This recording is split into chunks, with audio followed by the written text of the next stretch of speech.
40 ਸਵਾਲ ਮੈਂ ਬਾਹਰ ਆਇਆ ਤੇ ਇੰਜ ਆਇਆ ਤੇਰਾ ਭਰਾ ਕਲਰ ਕਹਿੰਦਾ ਸੁਣਾ ਬਾਜੀ ਕਹਿੰਦੀ 38 ਹੋ ਕੇ 40 ਚੋਂ ਵਾਹ ਵਾਹ ਬੜੀ ਵਾਹ ਵਾਹ ਵਾਹ ਵਾਹ ਵਾਹ ਵਾਹ 40 ਚੋਂ 38 ਯਾਨੀ ਟੋਟਲ 40 ਸਨ। ਹਾਂ ਫੇਰ ਤੇ ਤੇਰੇ ਭਰਾ ਨੇ ਅਜੇ ਹਾਂ ਸਵਾਲ ਲੱਗਿਆ ਹੈ ਤੇ ਮੈਂ ਇਹ ਪੜਿਆ ਵੀ ਨਹੀਂ ਹੋ ਅੰਦਰ ਜਿਹੜਾ ਇੱਕ ਹੋਰ ਸੀ ਨਾ ਸ਼ੇਖ ਸੀ 650 ਭਰਿਆ ਸੀ। ਨਹੀਂ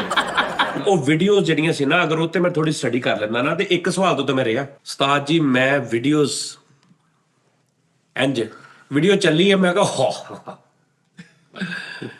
ਉਹ ਵੀਡੀਓ ਰੁਕੀ ਹੈ ਮੈਂ ਠੀਕ